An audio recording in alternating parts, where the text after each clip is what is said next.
Okay, सो अब हम लोग स्टार्ट करते हैं चैप्टर नंबर 1 के साथ, which is nature, scope and objective of audit.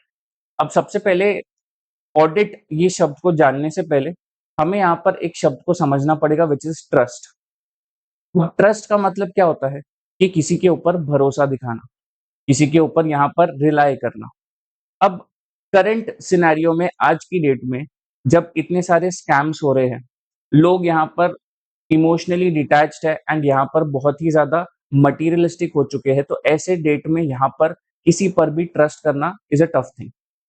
अब जब यहाँ पर ट्रस्ट की बात आ जाती है, तो ट्रस्ट अगर हम किसी के ऊपर करना चाहते हैं तो हमें यहाँ पर चाहिए एक भरोसा कि अगर हम सामने वाले के ऊपर ट्रस्ट करें तो वो जो सामने वाला इंसान है वो उसी तरीके से रेसिप्रोकेट करे।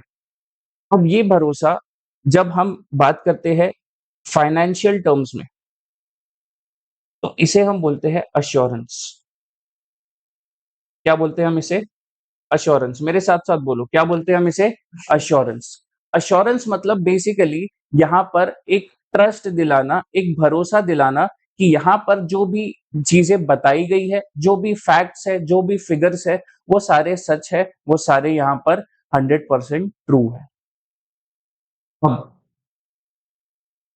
अश्योरेंस इस ऑडिट फील्ड में किस तरीके से काम आता है, तो इसके लिए सबसे पहले हमें यहाँ पर ये जानना पड़ेगा कि ये पूरा अश्योरेंस का गेम क्या है। तो अब यहाँ पर शुरुआत करने के लिए अगर मैं तुम्हें बताऊं, तो जब कोई भी इन्वेस्टर हो जो यहाँ पर शेयर मार्केट में पैसा लगा करके बैठा है, या फिर कोई बैंक हो जो किसी को लोन दे करके बैठा हुआ है, या फिर गवर्नमेंट हो जो किसी को सब्सिडी या ग्रांट दे करके बैठी है, या फिर गवर्नमेंट ही हो बट किसी का टैक्स डिटरमाइन करना है, ऐसे केस में यहाँ पर उस इंसान के फाइनेंशियल फिगर्स हमें यहाँ पर चाहिए। क्योंकि अगर मुझे उसको लोन देना है तो मुझे उसकी फाइनेंशियल क्रेडिबिलिटी चेक करनी पड़ेगी। अगर मैं उसकी कंपनी में शेयर्स में इन्वेस्ट करना चाहता हूँ तो मुझे उसका परफॉर्मेंस समझना पड़ेगा। मैं अगर यहाँ पर टैक्स डिटरमाइन करना चाहता हूँ तो मुझे उसके टोटल प्रॉफिट फिगर्स लगेंगे। मैं उसे ग्रांट या असिस्टेंस देना चाहता हूँ तो मुझे समझना पड़ेगा कि अगर मैं किसी को पैसा दे रहा हूँ तो पैसा इस्तेमाल कहाँ कर रहा है। बट यहाँ पर मैं तो सिर्फ वन साइडेड डायरेक्शन दे रहा हूँ। मेरा एसोसिएशन तो सिर्फ उस पर्सन के साथ है जहां पर मैंने इन्वेस्ट किया है या फिर जहां पर मैंने अपना इंटरेस्ट वहां पे लगा रखा है, चाहे किसी भी फॉर्मेट में हो।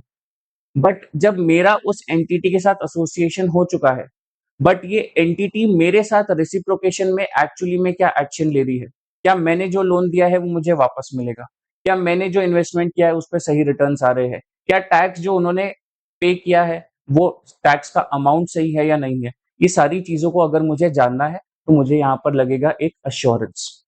मुझे यहाँ पर चाहिए कि कोई थर्ड पार्टी आए और थर्ड पार्टी आकर के यही सारे फैक्ट्स एंड फिगर्स को चेक करे और फिर वो सारी चीजों को चेक करके मुझे यहाँ पर बताए कि जो लिखा हुआ है वो सही है या गलत। और जो चीजें हम यहाँ पर चेक करना चाहते हैं कि सही है या गलत है, तो मुझे यहाँ पर किसी थर्ड पार्टी को इन्वॉल्व करना पड़ेगा। ये जो थर्ड पार्टी है, ना वो उस एंटिटी के साइड होनी चाहिए और ना ही यहाँ पर वो या इस इंटरेस्टेड पार्टी के अंदर इन्वेस्टेड होनी चाहिए, विच बेसिकली मीन्स कि यहाँ पर टोटल 3 पार्टीज हो जाती है। एक जो यहाँ पर चीजों को चेक करेगी, एक जो चेक करवा रही है यानी कि हम कह सकते हैं यूजर, और एक जो यहाँ पर सारा काम करेगा जिसको हम बोल सकते हैं यहाँ पर तुम्हारा रिस्पॉन्सिबल पार्टी। अब सबसे पहले जब हम बात करते हैं यूजर, यूजर मतलब कौन? जो बंदा यहाँ पर ये अश्योरेंस चाहता है। तो ये जो यूजर है वो कुछ अपनी रिक्वायरमेंट्स के साथ आया है, कुछ चीजें उसको यहाँ पर डिफाइन करनी है, कुछ चीजें उसको यहाँ पर सामने वाले से जो है अश्योर करवा करके, उसके ऊपर चेकिंग करवा करके उसे पता करना है कि वो चीजें सही है या गलत है। उसे हम बोलते हैं यूजर। और ये जो तुम्हारा यूजर है, ये यूजर किसी भी फॉर्मेट में हो सकता है। वो हो सकता है कि यूजर इन्वेस्टर हो सकता है यूजर क्या बैंक हो सकता है यूजर गवर्नमेंट हो, ग्रांट या असिस्टेंस पर्पस के लिए, या फिर किस चीज के लिए? Tax determination. बात समझ आ रही है? यूजर कौन कौन हो सकता है? इसके अलावा अदर यूजर्स भी हो सकते हैं। तो यूजर की कैटेगरी यूजुअली क्या होती है? इन्वेस्टर, लेंडर, तुम्हारा ग्रांट एंड असिस्टेंस, एंड उसके अलावा tax determination and other users. ये जितने भी यूजर्स है इन्हें जो फैक्ट्स एंड फिगर्स बताए जा रहे हैं किसके द्वारा? रिस्पॉन्सिबल पार्टी द्वारा। अब ये रिस्पॉन्सिबल पार्टी कौन है? तो जिसमें मैंने फाइनेंशियल इंटरेस्ट दिखाया। जैसे एज अ लेंडर मैंने अगर किसी को लोन दिया तो मेरे लिए बोरोअर क्या बन जाएगा? Responsible party. अगर मैं यहाँ पर गवर्नमेंट हूँ और मैं टैक्स डिटरमाइन कर रहा हूँ तो मेरे लिए टैक्स पेयर क्या बन जाएगा? Responsible party. मैं अगर यहाँ पर किसी कंपनी में इन्वेस्ट करता हूँ तो जिस कंपनी में मैंने इन्वेस्ट किया वो मेरे लिए क्या बन जाएगा? Responsible party. तो ये जो मेरी रिस्पॉन्सिबल पार्टी है, बेसिकली यहाँ पर मेरा जो इंटरेस्ट इसके अंदर लगा हुआ है, उस चीज को मेंटेन करने के लिए, सेफगार्ड रखने के लिए ये रिस्पॉन्सिबल है। क्या है ये? मेरे इंटरेस्ट को सेफगार्ड करने के लिए ये रिस्पॉन्सिबल है। लेकिन ये एक्चुअली में मेरे इंटरेस्ट को सेफगार्ड कर रही है या नहीं कर रही है, ये चेक करने के लिए मुझे यहाँ पर किसी को अपॉइंट करना पड़ेगा। जिसको मैं यहाँ पर अपॉइंट करता हूँ चेक करने के लिए, उसे मैं बोलता हूँ प्रैक्टिशनर। क्या बोलता हूं मैं? प्रैक्टिशनर। अब ये प्रैक्टिशनर क्या होता है? तो basically practitioner as per user, क्या बोल रहा हूं मैं? Practitioner as per user and user defined benchmarks. Benchmarks मतलब कि यहां पर एक सूटेबल क्राइटेरिया डिफाइन किया जाएगा जिस बेसिस पर इस रिस्पॉन्सिबल पार्टी का काम चेक करेंगे, उसे हम क्या बोलते हैं? बेंचमार्क। तो यूजर यहां पर एक प्रैक्टिशनर को अपॉइंट करता है ताकि प्रैक्टिशनर आकर के इस रिस्पॉन्सिबल पार्टी का काम चेक करे और देखे कि वो यहां पर ट्रू एंड फेयर है या नहीं। क्या देखे? कि उसका ये काम ट्रू एंड फेयर है या नहीं। और ये जो ट्रू एंड फेयरनेस जिस काम के बारे में हम बात कर रहे हैं, इस काम को हम ऑडिट के या कह सकते हैं अश्योरेंस के लैंग्वेज में हम इसे बोलते हैं सब्जेक्ट मैटर।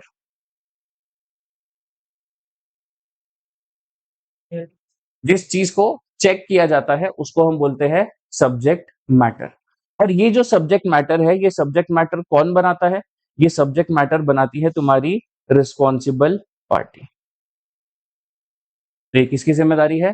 रिस्पॉन्सिबल पार्टी की। तो अभी तक हमें क्या समझ में आया कि यहाँ पर तीन टाइप के कह सकते हैं एंटिटीज है। एक एंटिटी है यूजर जो यहाँ पर अपना इंटरेस्ट सेफगार्ड करना चाहता है एंड उस इंटरेस्ट के रिगार्डिंग डिसीजंस लेना चाहता है। जैसे अगर कोई इन्वेस्टर है, उसका इंटरेस्ट लगा हुआ है शेयर्स के फॉर्म में, तो अब वो कंपनी के परफॉर्मेंस बेस्ड डिसीजन लेगा कि उसे शेयर्स होल्ड करने हैं, सेल करने हैं या और बाय करने हैं। अगर बैंकर के बारे में बात करेंगे तो अगर बैंकर ने किसी को लोन दे रखा है, अब जब उसके पास यहाँ पर ये सारे फाइनेंशियल फैक्ट्स एंड फिगर्स आएंगे तो वो ये सारी चीजें देख करके क्या यहाँ पर फाइनलाइज करेगा कि उसे ये लोन कंटिन्यू करना है या फिर उसे इस लोन को जो है रिकॉल करना है, या फिर कल को जाकर के पार्टी और नया लोन मांगती है तो क्या मैं ये लोन उसको दे सकता हूं या नहीं दे सकता। तो ये क्या करती है? अगेन डिसीजन लेती है। अगर यहाँ पर गवर्नमेंट है तो गवर्नमेंट को अगर किसी टैक्स पेयर ने टैक्स पे कर रखा है और जब उसके यहाँ पर कह सकते हैं प्रॉफिट के फिगर्स आते हैं तो फिर गवर्नमेंट डिसीजन लेती है कि क्या उसने टैक्स अप्रोप्रिएटली भरा क्या। अगर कोई ग्रांट असिस्टेंस किसी ने दे रखा है एंड उस पर्पस से चेकिंग की जा रही है तो फिर यहाँ पर क्या देखा जाता है कि वो जो ग्रांट एंड असिस्टेंस दिया गया था उसे सही तरीके से इस्तेमाल किया या नहीं किया। क्योंकि अगर सही तरीके से इस्तेमाल किया तो हम ग्रांट कंटिन्यू करेंगे और अगर सही तरीके से इस्तेमाल नहीं किया तो हम ग्रांट को रोक देंगे, रादर पुरानी ग्रांट को रिकॉल भी करवा सकते हैं। तो ये क्या करते हैं? यहाँ पर यूजर्स डिसीजन लेते हैं। क्या करते हैं? यूजर्स डिसीजन लेते हैं। और ये डिसीजन लेंगे कैसे? ये लेंगे बेस्ड ऑन सब्जेक्ट मैटर। किस पर बेस्ड? सब्जेक्ट मैटर पर। अब सब्जेक्ट मैटर यूजुअली यहां पर फाइनेंशियल स्टेटमेंट्स देखने को मिलता है हमें कि जिन फाइनेंशियल स्टेटमेंट पर बेस्ड ये सारे डिसीजंस लिए जाते हैं। बट हमेशा यहां पर फाइनेंशियल स्टेटमेंट बेस्ड डिसीजन हो ये जरूरी नहीं है। जैसे फॉर एग्जांपल अगर कंट्रोल समझते हैं सबको, एक बेसिक आइडिया है। तो अगर यहाँ पर मैं ये जानना चाहता हूँ कि एक एंटिटी में कंट्रोल्स किस तरीके से लगाए गए हैं, क्या बोल रहा हूँ मैं? एक एंटिटी में कंट्रोल्स किस तरीके से लगाए गए हैं, उस चीज को अगर मैं चेक करना चाहता हूँ तो वो मेरे लिए क्या बन जाएगा? Subject matter. फिर मैं ये चेक करवाऊंगा कि कंट्रोल सही से काम कर रहे हैं या नहीं कर रहे हैं। ये कौन करवा सकता है? तो ये यहाँ पर जो है कंपनीज एक्ट में, जैसा कि तुम्हें पता है, इंटरनल कंट्रोल के ऊपर रिपोर्टिंग कंपलसरी है, जिस कारणवश हम जो है यहाँ पर इंटरनल कंट्रोल की चेकिंग करवा सकते हैं। अग्रीड है? तो हो सकता है फाइनेंशियल इंफॉर्मेशन के रिगार्डिंग यहाँ पर सब्जेक्ट मैटर हो सकता है अदर मैटर हो सच एज कंट्रोल्स। बात क्लियर है? Subject matter could be what? Financial statements और योर कंट्रोल्स। क्या हो सकता है? फाइनेंशियल स्टेटमेंट या फिर कंट्रोल्स।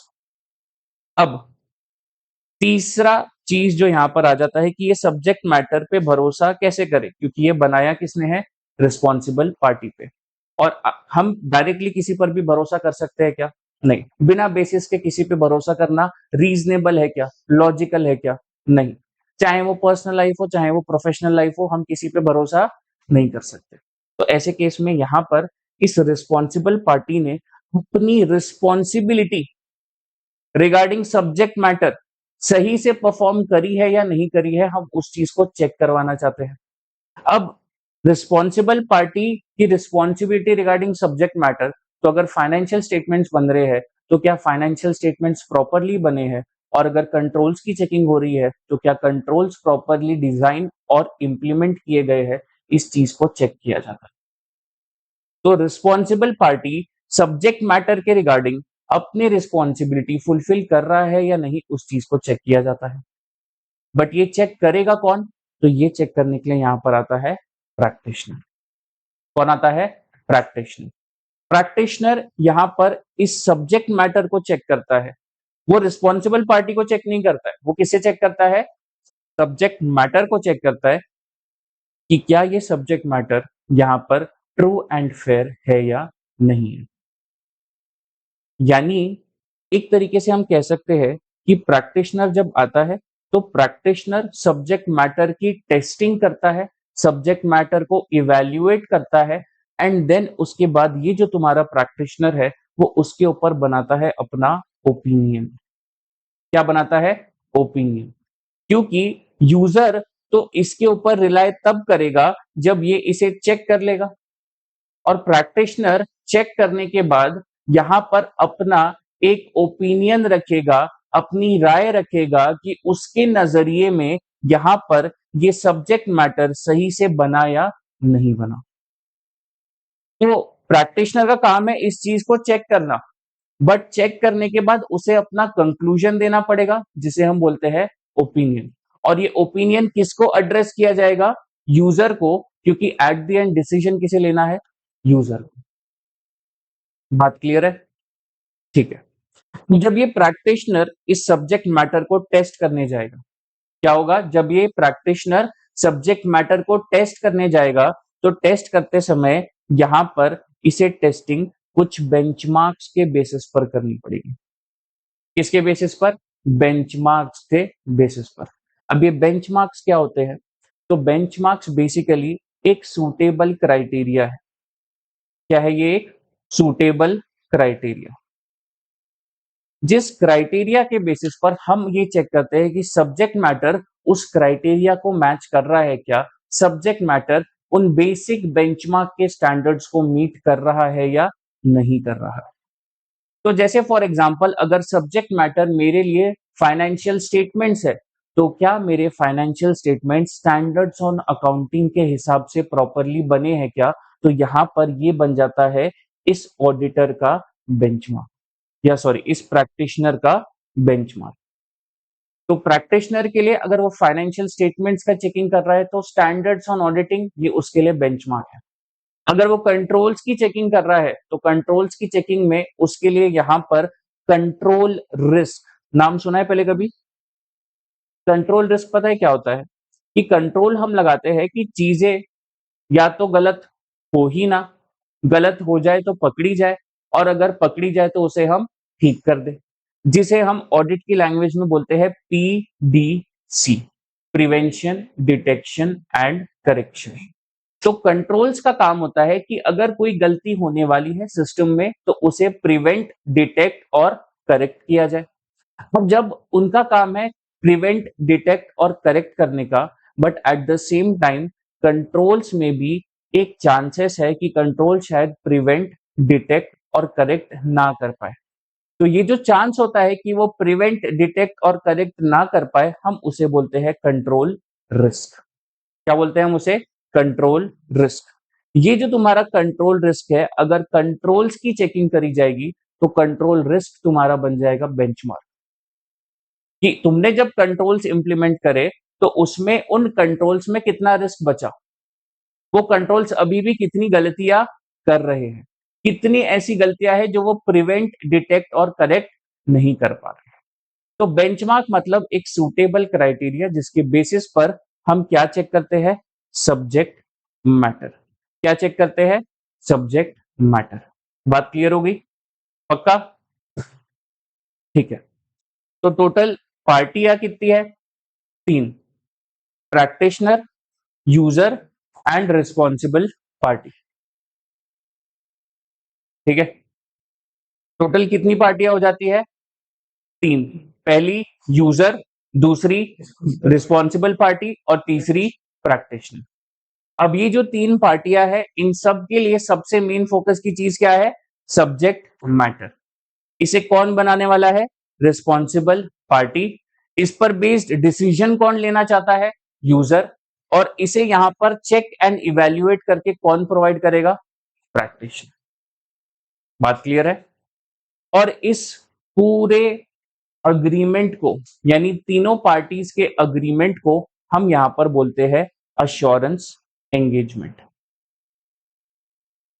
क्या बोला जाता है इसे? Assurance engagement. क्लियर है?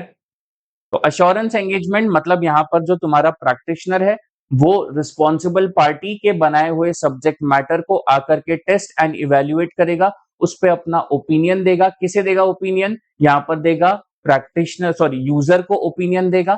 और इस पूरे एंगेजमेंट को हम बोलते हैं अश्योरेंस एंगेजमेंट। क्लियर है? पक्का? अब ये जो तुम्हारा अश्योरेंस एंगेजमेंट होता है, ये अश्योरेंस एंगेजमेंट बेसिकली होता है 3 टाइप का,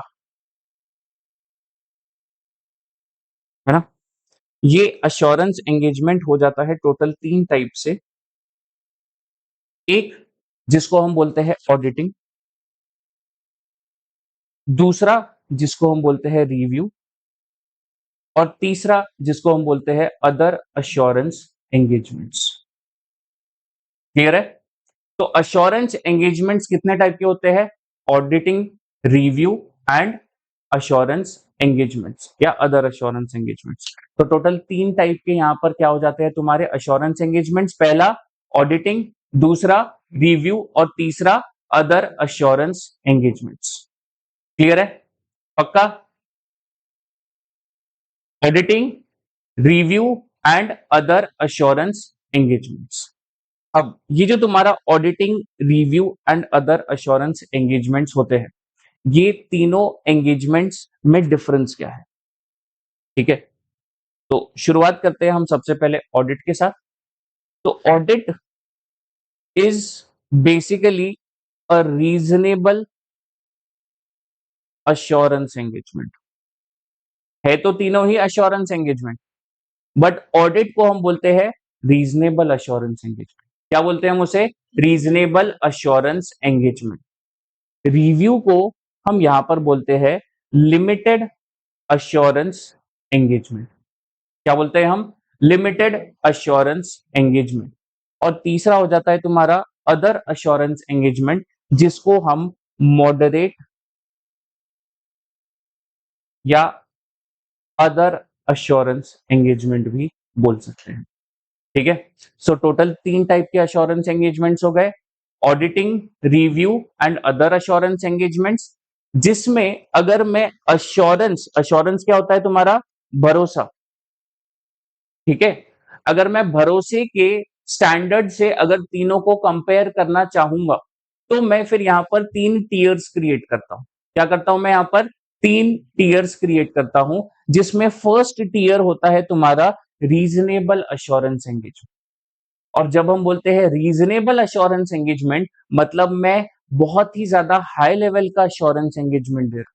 क्या कर रहा हूं मैं? बहुत ही ज्यादा हाई लेवल का अश्योरेंस एंगेजमेंट दे रहा हूं। लेकिन जब मैं बोलता हूं limited assurance engagement, so again this is a high level of assurance engagement, but compared to reasonable assurance engagement, this is a lower level of assurance engagement. बात क्लियर हो गई? सबसे फर्स्ट टॉप टीयर में क्या आ जाता है? Reasonable assurance engagement. Second tier पर क्या आ जाता है? Limited assurance engagement. और फिर उसके बाद थर्ड टीयर पर क्या आता है तुम्हारा? मॉडरेट या अदर अश्योरेंस एंगेजमेंट्स। बात क्लियर है? पक्का? सो कितने अश्योरेंस एंगेजमेंट्स होते हैं? तीन टाइप के, auditing, review and other assurance engagement. Auditing को हम बोल सकते हैं reasonable assurance engagement, that is top tier assurance engagement. Review को हम बोल सकते हैं लिमिटेड अश्योरेंस एंगेजमेंट, मतलब सेकेंड टीयर अश्योरेंस एंगेजमेंट।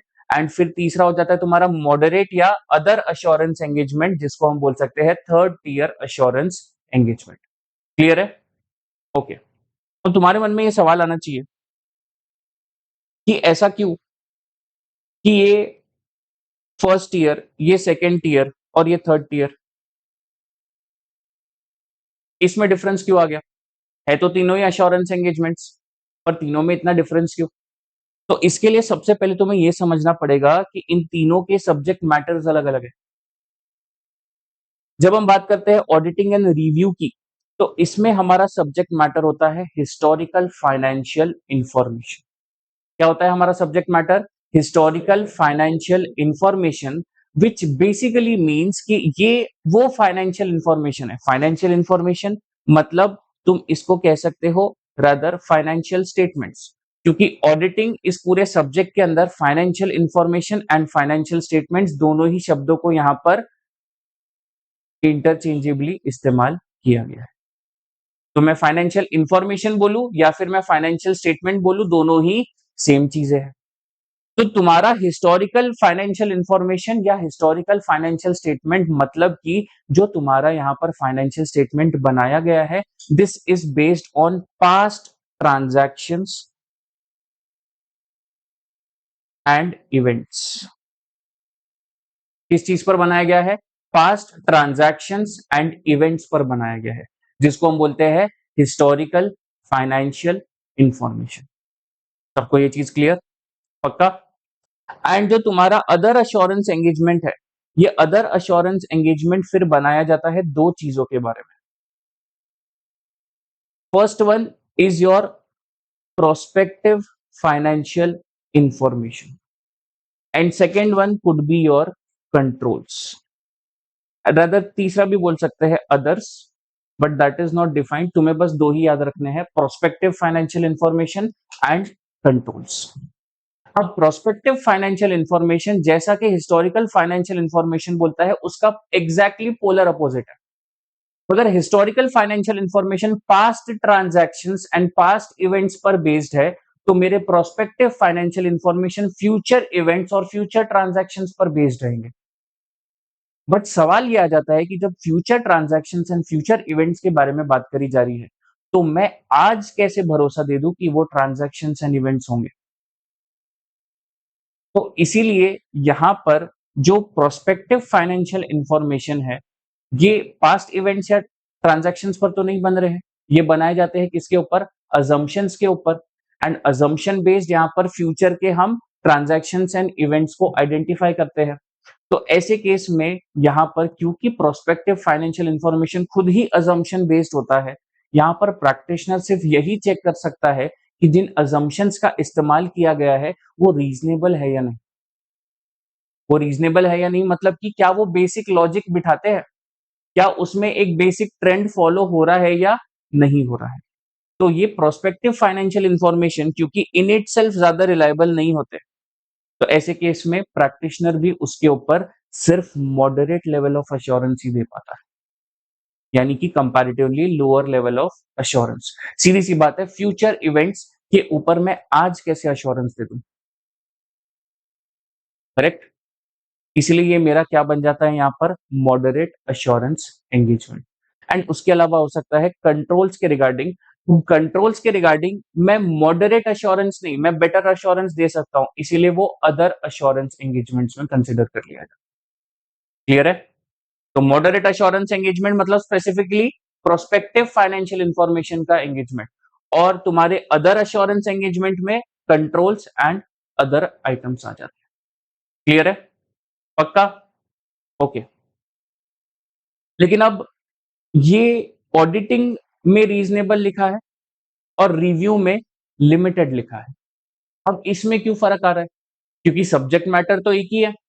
हम हिस्टोरिकल फाइनेंशियल इंफॉर्मेशन को ही चेक कर रहे हैं। जो इवेंट्स हो चुके हैं, जो ट्रांजैक्शंस हो चुके हैं, उस पर बेस्ड ही अगर फाइनेंशियल स्टेटमेंट्स बने हैं, तो ऑडिटिंग में हाई लेवल ऑफ अश्योरेंस क्यों और रिव्यू में comparatively lower level of assurance क्यों? तो दोनों में फर्क ऐसा है कि रीजनेबल अश्योरेंस में हम काफी ज्यादा इलेबोरेटिव एंड एक्सटेंसिव चेकिंग करते हैं, लेकिन लिमिटेड अश्योरेंस में हम सिर्फ और सिर्फ यहां पर जितना रिक्वायर्ड है उतना ही चेकिंग करते हैं। ठीक है? हम कंपैरेटिवली कम चेकिंग करते हैं, हम कंपैरेटिवली कम भरोसा देते हैं। रीजन बीइंग, ऑडिटिंग यहां पर हम पूरे एक फाइनेंशियल पीरियड का करते हैं, लेकिन लिमिटेड रिव्यू यानी कि जो तुम्हारा अश्योर यहां पर लिमिटेड अश्योरेंस या रिव्यू जो होता है, ये कंपैरेटिवली कम टाइम के लिए किया जाता है। यूजुअली क्वार्टरली रिव्यूज करे जाते हैं।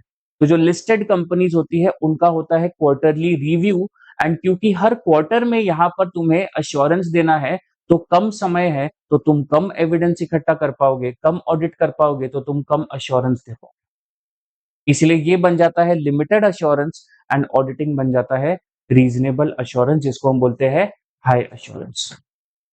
क्लियर है? पक्का?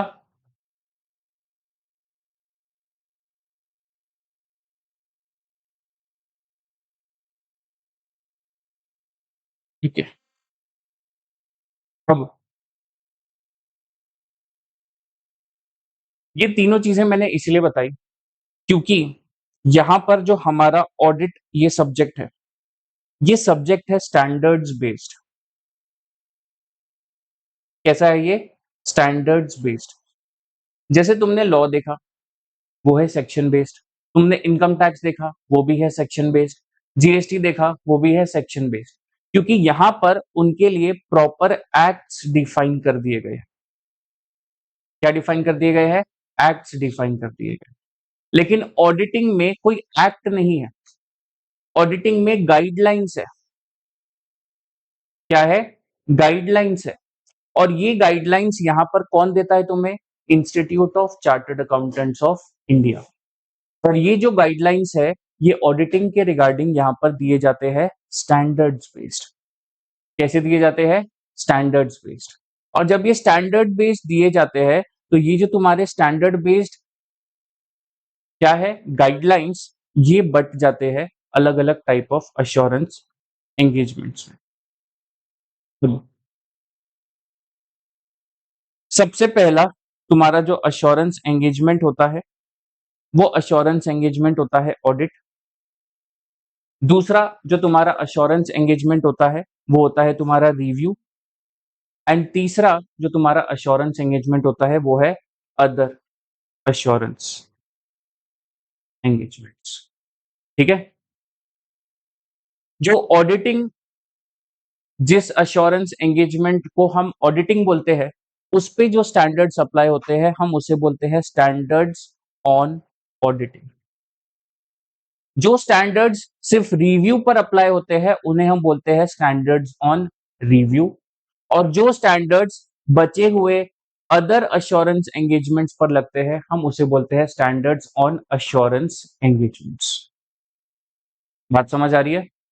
तो जो यहां पर स्टैंडर्ड बेस्ड गाइडलाइन दे रखी है इंस्टीट्यूट द्वारा फॉर ऑडिटिंग, ये तीन क्राइटेरिया में बटी हुई है। एक which is for simply auditing, जिसको हम बोलते हैं स्टैंडर्ड्स ऑन ऑडिटिंग।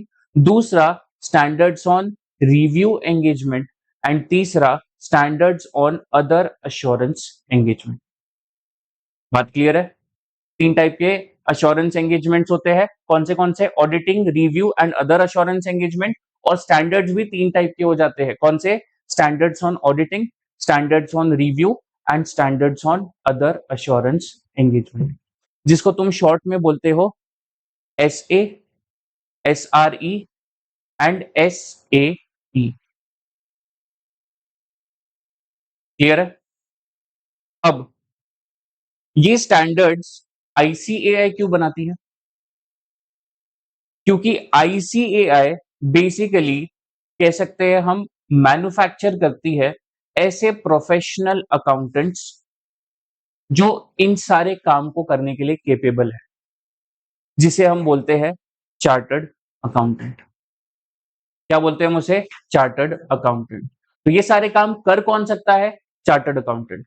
और चार्टर्ड अकाउंटेंट्स को कौन रेगुलेट करता है? ICAI। तो ICAI को अब अपने चार्टर्ड अकाउंटेंट्स यानी प्रोफेशनल अकाउंटेंट्स को गाइड करना था कि ये सारे एंगेजमेंट्स परफॉर्म कैसे करे, इसीलिए ICAI is the only regulatory body जो यहाँ पर स्टैंडर्ड्स इशू करती है। बात समझ आ रही है? अब बीइंग अ चार्टर्ड अकाउंटेंट जरूरी नहीं है कि तुम यहां पर सिर्फ और सिर्फ अश्योरेंस एंगेजमेंट में ही डील करो। हो सकता है तुम्हें अश्योरेंस प्रोवाइड करने में इंटरेस्ट ना हो, या फिर तुम अश्योरेंस प्रोवाइड नहीं करना चाहते। तो अगर यहां पर कोई ऐसा इंसान है जो अश्योरेंस प्रोवाइड नहीं करना चाहता, ऐसे केस में वो बंदे के ऊपर अश्योरेंस एंगेजमेंट तो लगेगा नहीं। तो उसके लिए यहां पर हम अलग स्टैंडर्ड्स बनाते हैं, जिसको हम बोलते हैं standards on related services.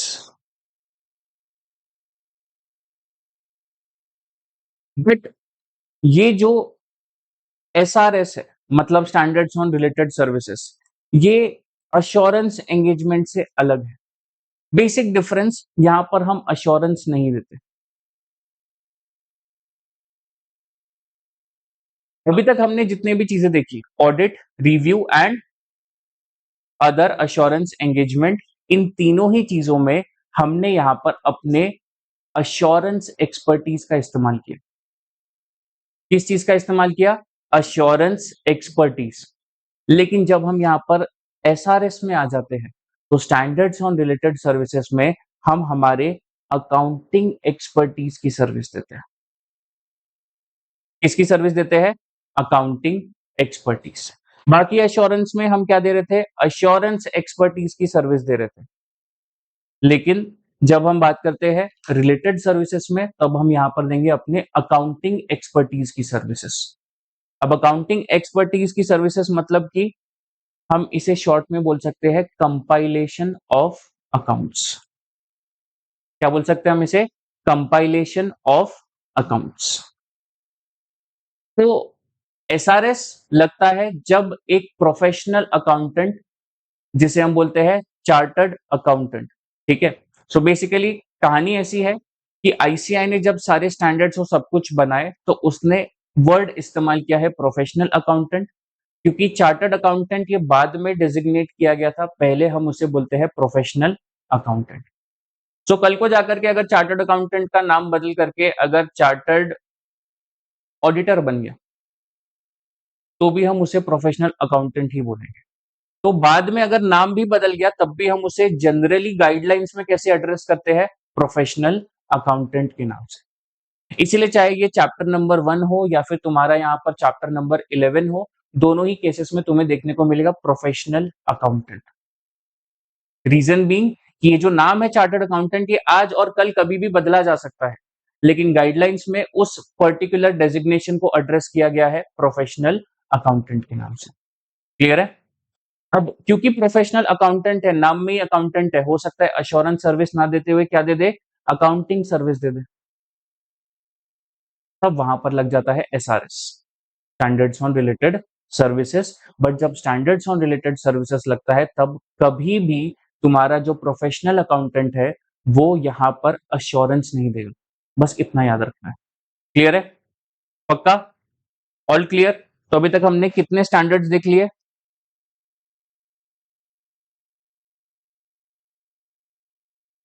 And SRS, total 4 देख लिए। पहला लगता है किसके ऊपर? ऑडिटिंग। दूसरा लगता है किसके ऊपर? रिव्यू। तीसरा लगता है किसके ऊपर? Assurance engagement. और चौथा लगता है रिलेटेड सर्विसेज। ऑडिटिंग को अगर मैं बोलूं अश्योरेंस के लेवल से, तो हम इसको क्या बोलेंगे? Reasonable assurance. रिव्यू को हम बोलेंगे लिमिटेड अश्योरेंस। और इसको हम बोलेंगे मॉडरेट स्लैश अदर अश्योरेंस। और यहां पर अश्योरेंस है क्या? No assurance. क्लियर? पक्का? लेकिन एज अ प्रोफेशनल अकाउंटेंट हो सकता है तुम किसी का ऑडिट भी करते हो और साइमल्टेनियसली किसी और का रिव्यू भी करते हो, साइमल्टेनियसली किसी और का अदर अश्योरेंस एंगेजमेंट भी देख रहे हो, एंड साइमल्टेनियसली किसी और को रिलेटेड सर्विसेज भी प्रोवाइड कर रहे हो सकता है चारों चीजें एक फर्म में अलग अलग क्लाइंट्स को प्रोवाइड करी जा रही हो या सेम क्लाइंट को प्रोवाइड करी जा रही हो। बट ऐसे में सवाल ये आता है कि जब इतने सारे स्टैंडर्ड्स उनके ऊपर एप्लीकेबल है, तो क्या वो इन स्टैंडर्ड्स को फॉलो कर रहे हैं? क्या वो क्वालिटी अपने काम में प्रोवाइड कर रहे हैं जो उन्हें प्रोवाइड करनी चाहिए, क्योंकि वो इतने सारे असाइनमेंट्स को मैनेज कर रहे हैं? तो इस चीज को कंट्रोल में रखने के लिए यहां पर आया standards on quality control.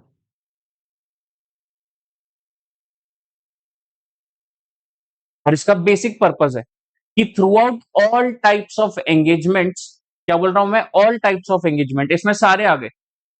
Through out all types of engagements, यहां पर एज अ प्रोफेशनल अकाउंटेंट क्या हम वो क्वालिटी मेंटेन कर रहे हैं, उस चीज को चेक करने के लिए, यानी उस चीज को कह सकते हैं हम कंट्रोल करने के लिए, लिमिट में रखने के लिए कि हम यहाँ पर एक दायरा एक चीज से आगे ना बढ़े, हम यहाँ पर लगाते हैं क्या?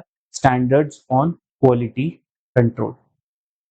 तो ओवरऑल इन टोटल 5 टाइप के स्टैंडर्ड्स एक प्रोफेशनल अकाउंटेंट को अप्लाई हो सकते हैं। पहला है स्टैंडर्ड्स ऑन ऑडिटिंग, दूसरा है स्टैंडर्ड्स ऑन रिव्यू एंगेजमेंट, तीसरा, साथ में बोलो मेरे, स्टैंडर्ड्स ऑन अश्योरेंस एंगेजमेंट, चौथा स्टैंडर्ड्स ऑन रिलेटेड सर्विसेज, और पांचवा standards on quality control. Clear है? 5 टाइप के क्या है तुम्हारे यहां पर? स्टैंडर्ड्स। All clear? पक्का? 100%? ठीक है। अब मैं तुम्हारे कोर्स से रिगार्डिंग एक इंफॉर्मेशन प्रोवाइड कर दूं। तुम्हें पढ़ाई करते समय सिर्फ और सिर्फ स्टैंडर्ड्स ऑन ऑडिटिंग पढ़ना है and standards on quality control पढ़ना है। जो तुम्हारा रिव्यू है, अश्योरेंस है एंड रिलेटेड सर्विसेज है, ये फाइनल लेवल पर अप्लाई होता है, ये इंटर लेवल पर अप्लाई होने वाला नहीं है। All clear? पक्का? आगे बढ़ सकते हैं? ठीक है। तो मुझे एक बात बताओ, स्टैंडर्ड्स ये लगाए ही क्यों जा रहे हैं? जरूरत क्या है स्टैंडर्ड्स की? जब तुम बोल रहे हो प्रोफेशनल अकाउंटेंट है, अच्छा खासा पढ़ा लिखा है, इतना भारी कोर्स करके आया है, तो उसे स्टैंडर्ड्स की जरूरत क्या है?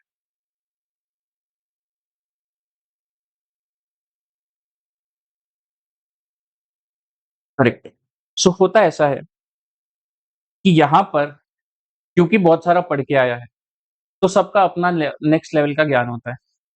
ठीक है, सबको अपनी एक सुपीरियर कॉम्प्लेक्सिटी होती है कि मैं बेटर तो मैं बेटर। सबको लगता है कि मैंने इतना भी कर दिया तो वो सफिशिएंट है। बट ऐसे केस में यहाँ पर overall quality of auditing overall India में खराब हो जाएगी। एंड जब ऑडिटिंग इसकी क्वालिटी खराब हो जाएगी, तो फाइनेंशियल रिपोर्टिंग की भी क्वालिटी खराब हो जाएगी। फाइनेंशियल रिपोर्टिंग क्यों? क्योंकि एट द एंड जो ऑडिटिंग है वो किसका होता है? फाइनेंशियल इंफॉर्मेशन का। और फाइनेंशियल इंफॉर्मेशन जब पब्लिक को प्रेजेंट करी जाती है, हम उसे बोलते हैं फाइनेंशियल रिपोर्टिंग। तो जब ऑडिट खराब होगा तो फाइनेंशियल स्टेटमेंट्स खराब हो सकते हैं और फाइनेंशियल रिपोर्टिंग खराब हो सकती है। तो हमें यहाँ पर जो है एक यूनिफॉर्मिटी लानी थी, किसके अंदर? फाइनेंशियल रिपोर्टिंग के अंदर। हमें यहाँ पर क्वालिटी इंक्रीज करनी थी, किसकी? फाइनेंशियल रिपोर्टिंग की एज वेल एज ऑडिटिंग की। इसके अलावा हम चाहते थे कि हमारी कंट्री में जितने भी ऐसे एंगेजमेंट्स हो वो ग्लोबल स्टैंडर्ड्स को मैच करें। तो इन यूनिफॉर्मिटी, क्वालिटी और ग्लोबल स्टैंडर्ड्स को ध्यान में रखते हुए इंस्टीट्यूट ने स्टैंडर्ड्स निकाले कि यहाँ पर सब के सब एक यूनिफॉर्म तरीके से हर टाइप के अश्योरेंस एंगेजमेंट को परफॉर्म कर पाएंगे, चाहे वो ऑडिट हो, चाहे वो रिव्यू हो, अदर अश्योरेंस एंगेजमेंट हो, रिलेटेड सर्विसेज हो। इन सब केसेस में यूनिफॉर्म तरीके से एप्लीकेशन होना चाहिए, चाहे वो चार्टर्ड अकाउंटेंट कन्नड़ बोलता हो, चाहे वो चार्टर्ड अकाउंटेंट हिंदी बोलता हो, चाहे वो चार्टर्ड अकाउंटेंट यहाँ पर मराठी बोलता हो या फिर वो पंजाबी बोलता हो, बट उनकी फाइनेंशियल रिपोर्टिंग की भाषा एक होनी चाहिए, उनकी ऑडिटिंग की भाषा एक होनी चाहिए, which is as per standards. Clear है? पक्का? ओके। अब बुक पर आ जाओ, तुम दोनों ये बुक उठा लो एक एक।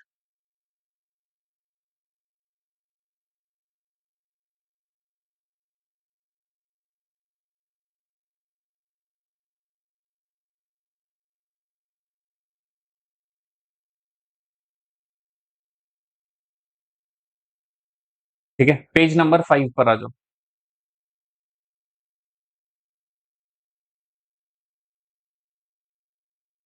जो पहले 3 पन्ने हैं उसमें मार्कशीट फिल करके रखनी है तुमको, ताकि तुम जब भी ऑडिट की किताब खोलो तुम्हें नजर आ जाए कि तुम्हें अचीव क्या करना है।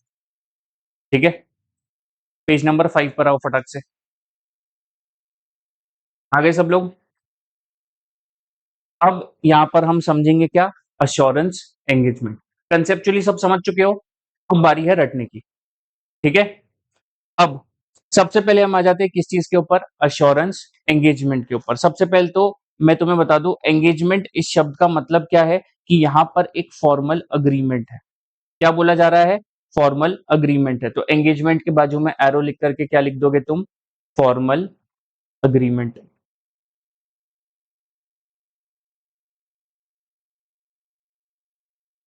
ठीक है, तो अश्योरेंस एंगेजमेंट मतलब कि यहां पर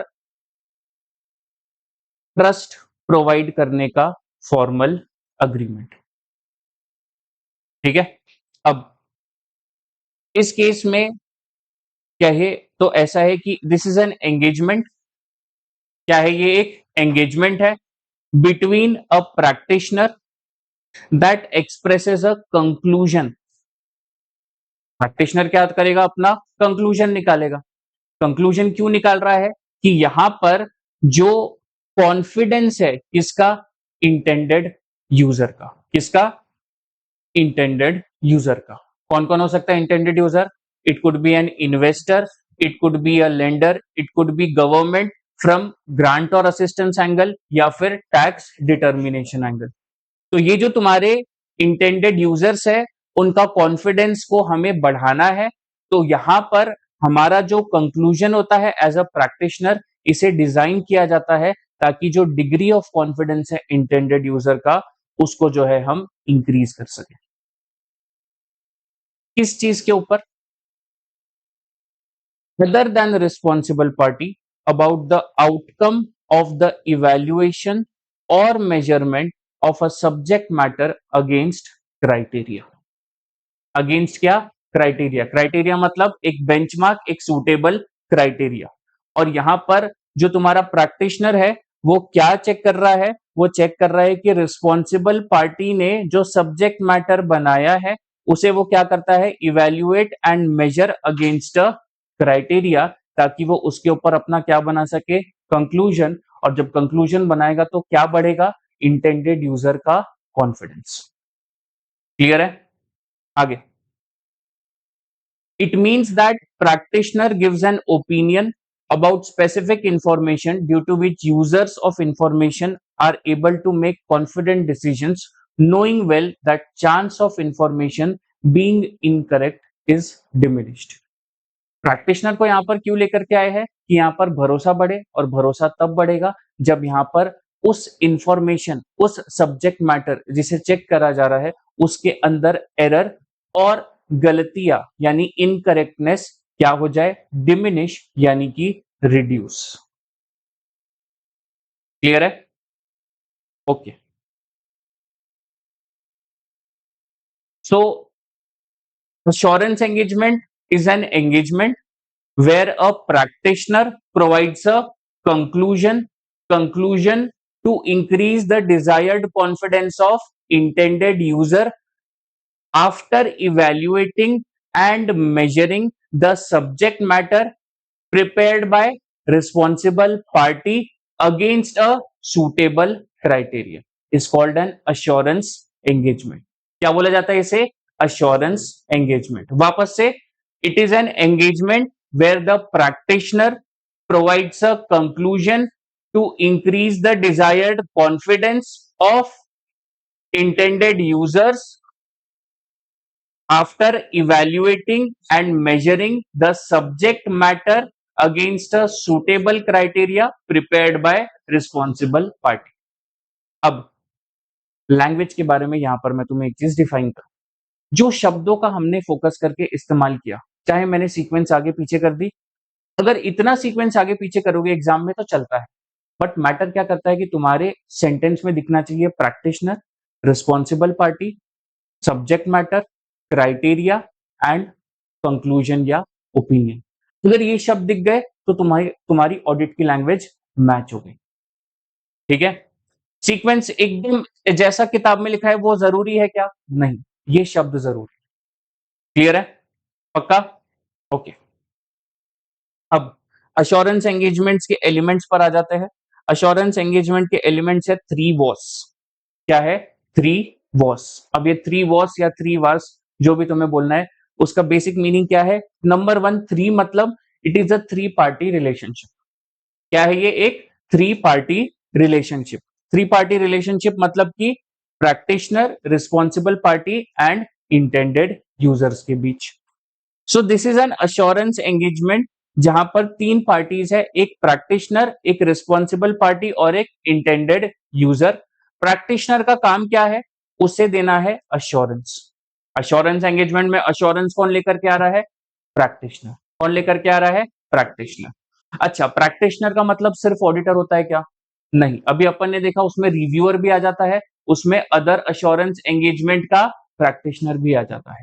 तो practitioner is broader than auditor. बात क्लियर हो गई? And audit is only related to historical financial information while practitioner may provide assurance not necessarily related to historical financial information, क्योंकि हमें पता है कि वो प्रोस्पेक्टिव फाइनेंशियल इंफॉर्मेशन के बारे में भी अश्योरेंस दे सकता है और कंट्रोल्स के बारे में एंड अदर चीजों के बारे में भी अश्योरेंस दे सकता है। क्लियर है यहां तक सब कुछ? पक्का? Okay. Responsible party is basically the party which is responsible. तो एक्टिव को कर लो passive. Responsible party is basically a party which is responsible for what? Preparation of subject matter. Responsible for what? Preparation of subject matter. And then who are the intended users? तो intended users are the persons जिनके लिए ये पूरा तामझाम किया जा रहा है, यानी for home the assurance report is prepared. अब सीधी सी बात है, जब यहां पर प्रैक्टिशनर अपना कंक्लूजन या ओपिनियन देगा तो यहां पर मुंह से बता करके तो नहीं छोड़ देगा, या एक कागज के पन्ने पे एक लाइन लिख करके तो नहीं छोड़ेगा। वो प्रॉपरली अपनी एक रिपोर्ट बना करके सबमिट करेगा, जिसे हम बोलते हैं अश्योरेंस रिपोर्ट। जब वो ऑडिट में कन्वर्ट हो जाता है तो बन जाता है ऑडिट रिपोर्ट, रिव्यू में कन्वर्ट हो जाता है तो बन जाता है लिमिटेड रिव्यू रिपोर्ट, और जब यहाँ पर अदर अश्योरेंस एंगेजमेंट बन जाते हैं तो बन जाता है other assurance engagement reports. Clear है? ये रिपोर्ट किसे प्रोवाइड करी जाती है? इंटेंडेड यूजर को। और इंटेंडेड यूजर का ना एक ही काम है, डिसीजन लेना। क्या करना? डिसीजन लेना। अगर वो यहां पर इंटेंडेड यूजर है, क्योंकि वो शेयर्स होल्ड कर रहा है, तो वो डिसीजन लेगा शेयर्स को अब मैं बाय करूं, सेल करूं, या फिर मैं उसको होल्ड करूं। अगर वो लेंडर है तो देखेगा क्या मैं नया लोन दूं, क्या मैं पुराना लोन वापस ले लूं, तो वो यहाँ पर डिसीजन लेगा रिगार्डिंग लोन्स। गवर्नमेंट है तो टैक्स के रिगार्डिंग डिसीजन लेगी कि टैक्स बराबर भरा कि नहीं भरा। अगर ग्रांट असिस्टेंस के रिगार्डिंग है तो क्या ग्रांट एंड असिस्टेंस सही से इस्तेमाल करी या नहीं, अगर नहीं तो वापस लू या ना लू। डिसीजन लेने का काम करता है कौन? Intended user. But it is based on assurance report, जो कि कौन बनाता है? Practitioner, based on subject matter का क्या करता है वो, एंड मेजरमेंट बेस्ड ऑन। तो एक अश्योरेंस एंगेजमेंट के लिए सेकंड एलिमेंट जो इंपॉर्टेंट है वो है एक सब्जेक्ट मैटर, जो कि होना चाहिए अप्रोप्रिएट। क्या होना चाहिए, appropriate. Now what is appropriate? तो अप्रोप्रिएट का सिंपल एग्जांपल अगर मैं तुम्हें बताऊं कि जो उस समय के लिए सबसे ज्यादा सूटेबल होगा, जो सबसे ज्यादा लॉजिकल होगा। तो अगर तुम सबसे पहले जब तुम किंडरगार्टन में जाते हो तो तुम्हें यहाँ पर क्या सिखाते हैं, एबीसीडी। क्योंकि एबीसीडी नहीं सिखाएंगे तो किताब नहीं पढ़ सकते हो। एबीसीडी सिखाने के बाद छोटे छोटे शब्द सिखाते हैं, क्योंकि वो अभी तुम्हारे लिए अप्रोप्रिएट है। छोटे शब्द सिखाने के बाद फिर धीरे धीरे बड़े शब्दों पर आते हैं, वो तुम्हारे लिए अप्रोप्रिएट है। और ये सब क्यों कराया जाता है कि जब तुम ऑडिट पढ़ने आओ तो ये सारी भाषा को समझ पाओ कि ये सारे शब्दों का मतलब क्या है। तो अप्रोप्रिएट लेवल पर अप्रोप्रिएट चीजें सिखाई जाती है। तो वैसे ही हर एक अश्योरेंस एंगेजमेंट में क्या होगा, एक अप्रोप्रिएट सब्जेक्ट मैटर, यानी कि एक ऐसी इंफॉर्मेशन जो बनाएगा कौन, रिस्पॉन्सिबल पार्टी, और इसे चेक करेगा कौन, प्रैक्टिशनर, और इस पर बेस्ड डिसीजन कौन लेगा, इंटेंडेड यूजर। तो basically this is the information to be examined by practitioner, which is, अब इन्होंने लिखा नहीं, but prepared by whom, responsible party, based on which decision is taken by intended user। अच्छा, जब subject matter को check करेंगे तो अपने क्या को क्या चाहिए, यहाँ पर एक सुटेबल क्राइटेरिया। और सुटेबल क्राइटेरिया कैसे बनाते हैं हम, बेंचमार्क बेस्ड। कैसे बनाते हैं हम, बेंचमार्क बेस्ड, यानी कि हो सकता है based on standards, guidance, laws, rules and regulations. तो जैसे हमें यहाँ पर चेक करना पड़ता है कि अकाउंटिंग प्रॉपर हुई है क्या, तो हम यहाँ पर अकाउंटिंग स्टैंडर्ड्स का इस्तेमाल करते हैं।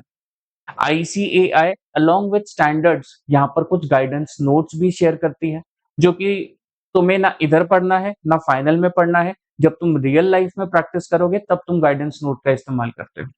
इसके अलावा laws, laws are also suitable criteria, क्योंकि तुमने एक मस्त शब्द सुना होगा, कारो 2020, सुना है? कारो 2020 एज पर लॉ तुम्हें चेक करना पड़ता है।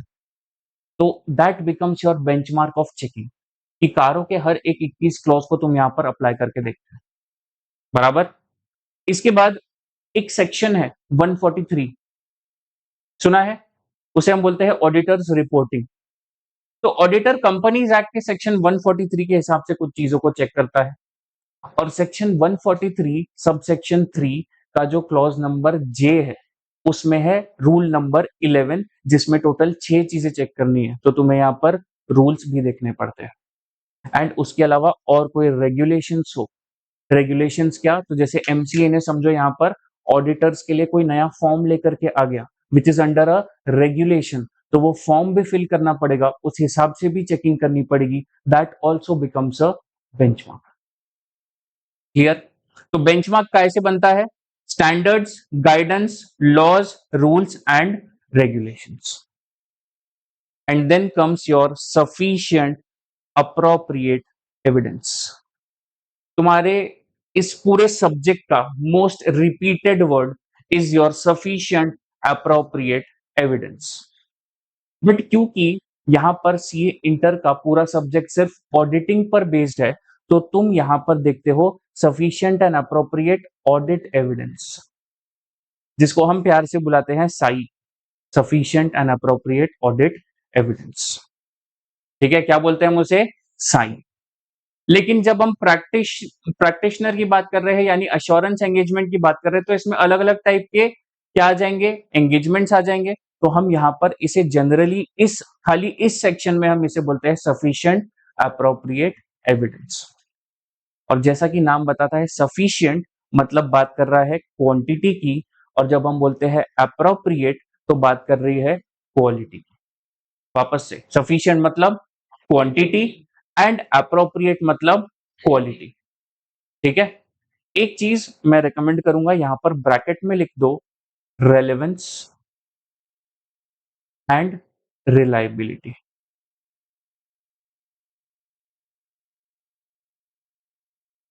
क्या लिखना है तुम्हें, रेलेवेंस एंड रिलायबिलिटी। क्योंकि ये जो तुम्हारा अप्रोप्रिएटनेस है, ये बताता है तुम्हारा क्वालिटी एंड क्वालिटी आती है दो चीजों से, एक जो शब्द हम बोलते हैं रेलेवेंस, और दूसरा जिसे हम बोलते हैं रिलायबिलिटी, जो हम पढ़ेंगे चैप्टर नंबर 2 के साथ। ठीक है, और बहुत ज्यादा डेप्थ में हम पढ़ेंगे इसको चैप्टर नंबर 4 के साथ। बट अभी क्या याद रख लो, अप्रोप्रिएटनेस मतलब क्या, क्वालिटी, और क्वालिटी आती है दो चीजों से, रेलेवेंस एंड रिलायबिलिटी। कहां से आती है, रेलेवेंस एंड रिलायबिलिटी। तो जब प्रैक्टिशनर कोई अश्योरेंस एंगेजमेंट परफॉर्म करता है तो उसमें वो सफिशिएंट अप्रोप्रिएट एविडेंस ढूंढता है, क्योंकि उसे एविडेंस बेस्ड कंक्लूजन बनाने हैं। बराबर, अगर तुम बचपन से ही याद कर लो, क्लासरूम में कोई बोलता है ये मेरा बेंच है, तो तुम क्या बोलते हो, मैं कैसे मान लू, तेरा नाम लिखा है क्या। What we need is an evidence. तो जब हम बेंच के झगड़े के लिए नाम पूछ सकते हैं, तो जब इतनी सारी बड़े बड़े सब्जेक्ट मैटर्स को चेक किया जा रहा है, तो उसमें भी जब ऑडिटर कुछ अपनी राय रख रहा है, तो हम बोलेंगे ना कि तूने ऐसे कैसे बोल दिया, तेरा क्या बेसिस है इस चीज को बोलने का।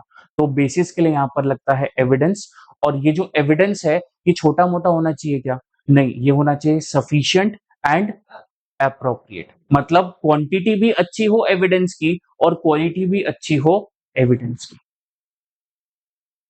क्लियर, पक्का, okay. And obviously evidences variate करते हैं, मतलब कि कुछ एविडेंसेस तुम्हें ज्यादा एविडेंस या ज्यादा कंफर्ट देंगे, बट कुछ में तुम्हें कम एविडेंस मिलेगा। जैसे सिंपली अगर मैं बोलूं कि बेंच पे अगर नाम लिखा है, तो ये मुझे एविडेंस नहीं दे रहा, बराबर। लेकिन अगर वो कल को जाके सही में इनवॉइस लेकर के आ जाए कि ये मेरा बेंच है, तो मुझे क्या देगा, ये बेटर एविडेंस देगा। क्लियर है, ओके। ये एविडेंस में दोनों ही क्वालिटी होनी चाहिए, वो सफिशिएंट भी होना चाहिए और अप्रोप्रिएट भी होना चाहिए। एंड लास्ट में एक होनी चाहिए return assurance report in appropriate format, मतलब कि जब यहां पर तुम्हारा प्रैक्टिशनर फाइनली अपना कंक्लूजन दे रहा है, जिसमें वो अश्योरेंस के रिगार्डिंग अपनी बातों को कन्वे कर रहा है, वो होना चाहिए एक प्रॉपर फॉर्मेट के अंदर, that too in the return format. ठीक है, वीडियो रिकॉर्ड करके दे सकते हैं क्या, नहीं, रिटर्न रिपोर्ट चाहिए। रिटर्न रिपोर्ट कैसी हो सकती है, या तो फिजिकली दे दो, डिजिटली दे दो, दोनों चलता है, बट मैटर क्या करता है, रिटर्न होनी चाहिए। क्लियर, अब ये थ्री वॉस कैसे काम करता है, तो first of all this is a three party relationship, तो यहां से आ गया थ्री, डब्ल्यू से आ गया क्या तुम्हारा रिटर्न रिपोर्ट, ए से आ गया तुम्हारा अप्रोप्रिएट सब्जेक्ट मैटर, एस से सुटेबल क्राइटेरिया, एंड एस से सफिशिएंट अप्रोप्रिएट एविडेंस। क्लियर है, पक्का। तो अश्योरेंस एंगेजमेंट के कितने एलिमेंट्स है, पांच, थ्री वॉस, three party relationship, return report, appropriate appropriate subject matter, suitable criteria, and sufficient appropriate evidence. All clear, पक्का, आगे बढ़े, चलो। अब ये पैराग्राफ को इग्नोर करो, क्योंकि जब ऑडिट पढ़ लेंगे उसके बाद यहां पर आएंगे। ठीक है, पहले नीचे आ जाओ। ठीक है, दो टाइप के अश्योरेंस एंगेजमेंट्स होते हैं, एक्चुअली तीन टाइप के होते हैं, बट हम पहले कंपेयर करेंगे दो को, which is your reasonable assurance engagement and limited assurance engagement. इनको क्यों कंपेयर करना पड़ रहा है, क्योंकि दोनों हिस्टोरिकल फाइनेंशियल इंफॉर्मेशन पर अश्योरेंस दे रहे हैं, पर दोनों अलग है। तो अलग क्यों है, बराबर। तो दोनों में सबसे पहले डिफरेंस तो ये है कि जब हम बात करते हैं रीजनेबल अश्योरेंस एंगेजमेंट की, तो रीजनेबल अश्योरेंस एंगेजमेंट तुम्हें प्रोवाइड करता है हाई लेवल ऑफ अश्योरेंस, लेकिन जब हम बात करते हैं लिमिटेड अश्योरेंस एंगेजमेंट की, तो ये तुमको comparatively lower level of assurance देता है देन रीजनेबल अश्योरेंस एंगेजमेंट। यानी कि एक एरो यहां पर ऐसे क्रिएट कर दोगे तो तुम्हें और अच्छे से याद रहेगा कि reasonable assurance is greater than limited assurance. दोनों में ही यहाँ पर इलेबोरेटिव एंड एक्सटेंसिव प्रोसीजर करे जाते हैं ताकि सफिशिएंट एंड अप्रोप्रिएट एविडेंस मिले, लेकिन कंपैरेटिवली फ्यूअर प्रोसीजर्स करे जाते हैं लिमिटेड अश्योरेंस एंगेजमेंट के अंदर। तुम्हारा जो रीजनेबल अश्योरेंस एंगेजमेंट होता है उससे तुम रीजनेबल कंक्लूजन्स बना पाते हो। क्या बनाते हो? Reasonable conclusions. और जो तुम्हारा लिमिटेड अश्योरेंस होता है उसमें तुम लिमिटेड कंक्लूजन्स बना पाते हो। एंड रीजनेबल अश्योरेंस का बेस्ट एग्जांपल है audit engagement, and limited assurance का बेस्ट एग्जांपल है रिव्यू एंगेजमेंट। क्लियर? पक्का? श्योर? फटक से। रीजनेबल अश्योरेंस कैसा अश्योरेंस देता है? High level of assurance. Limited assurance lower level of assurance but then reasonable assurance. ये शब्द बहुत ज्यादा इंपॉर्टेंट है, क्योंकि अगर तुम सिर्फ लोअर लेवल ऑफ अश्योरेंस लिख दोगे तो उसका मीनिंग एकदम गलत हो जाएगा, क्योंकि it is a second tier assurance not third tier assurance. और थर्ड टीयर भी मॉडरेट है, लो अश्योरेंस तो कहीं दे ही नहीं रहे अपन लोग। ठीक है, तो तुम्हें क्या लिखना है? Lower assurance then reasonable assurance. Number 2, elaborative and extensive procedures करे जाते हैं ताकि सफिशिएंट अप्रोप्रिएट एविडेंस मिल सके। कहां पर? रीजनेबल एंगेजमेंट के अंदर। लेकिन लिमिटेड रिव्यू में या लिमिटेड अश्योरेंस एंगेजमेंट में हम सिर्फ और सिर्फ क्या करते हैं? Fewer procedures. मतलब प्रोसीजर सेम टाइप की होगी बट क्वांटिटी कम होगी। ठीक है। एंड नंबर 3, रीजनेबल अश्योरेंस में कैसे कंक्लूजन बनेंगे? रीजनेबल कंक्लूजन्स, लेकिन लिमिटेड अश्योरेंस में कैसे बनेंगे? Limited conclusions. एग्जांपल क्या है? Auditing and review. क्लियर? पक्का? आगे।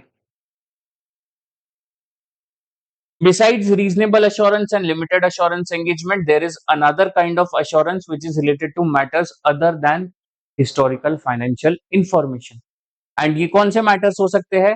तो ये हो सकते हैं प्रोस्पेक्टिव फाइनेंशियल इंफॉर्मेशन। ठीक है, या फिर इंटरनल कंट्रोल्स। क्या हो सकते हैं? प्रोस्पेक्टिव फाइनेंशियल इंफॉर्मेशन या फिर internal controls. Prospective financial information मतलब क्या? कि ये जो फाइनेंशियल इंफॉर्मेशन बनाई जा रही है, फाइनेंशियल इंफॉर्मेशन मतलब ही फाइनेंशियल स्टेटमेंट्स। ये फाइनेंशियल स्टेटमेंट्स बनाए जा रहे हैं बेस्ड ऑन अजम्पशंस कि फ्यूचर में कुछ इवेंट्स ऑकर होंगे एंड एंटिटी उस पर क्या एक्शन लेगी। तो prospective financial information is basically financial information but it is based on assumptions about events that may occur in future and the decisions that that entity may take. बात clear? It is a financial information based on assumptions about future events and the actions that entity may take. उसे हम बोलते हैं prospective financial information. Basically future में क्या हो सकता है और एंटिटी उस पर क्या डिसीजन लेगी, उस पर बेस्ड हम प्रोस्पेक्टिव फाइनेंशियल इंफॉर्मेशन बनाते हैं। एक छोटा सा शॉर्ट एग्जांपल अगर मैं तुम्हें दे दूं, तो जोमेटो जब पहले दिन शुरुआत हुआ था तब उसने यहाँ पर प्रोस्पेक्ट किया था कि एक दिन मेरे पास 1 करोड़ प्लस लोगों का डेटा होगा, और जब मेरे पास 1 करोड़ प्लस लोगों का डेटा होगा तो उसमें से अगर मैं 10% मार्केट को भी टारगेट कर दूं तो मैं उन्हें प्रीमियम सब्सक्रिप्शन देकर के पैसा कमा सकता हूं। Now this was a possible future event कि 1 करोड़ का डेटा होगा जिस पर वो डिसीजन लेगी कि वो 10% को जोमेटो प्रीमियम का सब्सक्रिप्शन बेचेगी। ये उसने अपने प्रोजेक्टेड फाइनेंशियल इंफॉर्मेशन में कहीं दिखाया था, और जब ये दिखाया था विच बेसिकली मीन्स कि ये थे prospective financial information based on future events and the decisions that entity में टेक। क्लियर है? पक्का? ओके। अब जो तुम्हारे प्रोस्पेक्टिव फाइनेंशियल इंफॉर्मेशन है, हो सकता है ये फोरकास्ट हो, या फिर हो सकता है ये प्रोजेक्शन हो, या फिर कॉम्बिनेशन ऑफ बोथ हो। फोरकास्ट एंड प्रोजेक्शन में फर्क क्या है? तो forecast is based on trend कि अभी तक 10-10% से सेल बढ़ी है, अगले साल भी 10% से सेल बढ़ेगी। प्रोजेक्शन क्या है? 1 करोड़ का डेटा होगा तो मेरी सेल उसका 10% बढ़ेगी, दैट इज योर प्रोजेक्शन। तो it could be your forecasting और योर प्रोजेक्शन, या फिर कॉम्बिनेशन ऑफ बोथ। दोनों से क्या बन सकता है यहां पर? Prospective financial information. क्या बन सकता है? Prospective financial information. To summarise, prospective financial information में पहले तो फ्यूचर इवेंट्स होते हैं, नंबर 2 अजम्पशंस होते हैं। क्या होते हैं? फ्यूचर इवेंट्स होते हैं, एंड नंबर 2 अजम्पशंस होते हैं। इसमें हमें सफिशिएंट एंड अप्रोप्रिएट एविडेंस लेना है। ये ऑडिट एविडेंस काट देना, ये ना गलती से आ गया। क्या लेना है हमें? सफिशिएंट एंड अप्रोप्रिएट एविडेंस लेना है to support the reasonability of assumption. यानी जो अजम्पशन लगाए जा रहे हैं वो अजम्पशन रीजनेबल है या नहीं, इसके रिगार्डिंग एविडेंस ऑब्टेन करता है कौन? तुम्हारा ऑडिटर नहीं, प्रैक्टिशनर। कौन ऑब्टेन करता है? प्रैक्टिशनर। प्रैक्टिशनर एक रिपोर्ट देता है जिसमें वो अश्योर करता है कि उसके अटेंशन में ऐसा कुछ नहीं आया जो कि सजेस्ट कर रहा है कि अजम्पशंस गलत है और अजम्पशंस रीजनेबल नहीं है। ठीक है, तो प्रोस्पेक्टिव फाइनेंशियल इंफॉर्मेशन में यहां पर प्रैक्टिशनर रिपोर्ट में क्या लिखता है कि उसकी नजर में ऐसा कुछ नहीं आया जो कि ये जताते हैं, दर्शाते हैं, सजेस्ट करते हैं कि जो अजम्पशंस का इस्तेमाल किया गया है वो रीजनेबल नहीं है। Clear? And practitioner can not provide reasonable assurance. तो ये सिर्फ और सिर्फ क्या दे पाता है? Moderate level of assurance. Clear है? किस केस में? Prospective financial information. और इसके अलावा अगर कंट्रोल्स होंगे तो यहां पर अश्योरेंस दिया जाएगा regarding design and operation of control, जो कि मॉडरेट लेवल से ऊपर जा सकता है, इसलिए हम उसे बोलते हैं अदर अश्योरेंस। क्लियर है? पक्का? चलो, क्वालिटीज ऑफ ऑडिटर। ऑडिट का डेफिनेशन करने के बाद हम आएंगे, पहले आ जाओ engagement and quality control standards के ऊपर। ठीक है, तो वैसे तो तुम्हें अब क्लियर हो गया होगा, बट वापस से मैं रिपीट करता हूं। स्टैंडर्ड्स ऑन ऑडिटिंग किस पर अप्लाई होते हैं? हिस्टोरिकल फाइनेंशियल इंफॉर्मेशन के ऑडिट में। और ये बेस्ड होता है कि यहां पर बेंचमार्क पर बेस्ड कंडक्ट किया जाए ऑडिट ऑफ फाइनेंशियल स्टेटमेंट्स, जिसमें अलग अलग स्टैंडर्ड्स हो सकते हैं, जैसे एसए 200 जो कि ओवरऑल ऑब्जेक्टिव्स के बारे में बात करता है, एसए 230 जो डॉक्यूमेंटेशन के बारे में बात करता है, एसए 500 जो ऑडिट एविडेंस के बारे में बात करता है, एंड एसए 700 जो कि ओपिनियन बनाने के बारे में बात करता है। क्लियर? दूसरा टाइप का स्टैंडर्ड क्या है? Standards on review engagement. ये भी अप्लाई होता है हिस्टोरिकल फाइनेंशियल इंफॉर्मेशन में, बट ये क्या है? Limited assurance engagement. और इसका जो अश्योरेंस है वो लोअर है कंपेयर टू ऑडिट।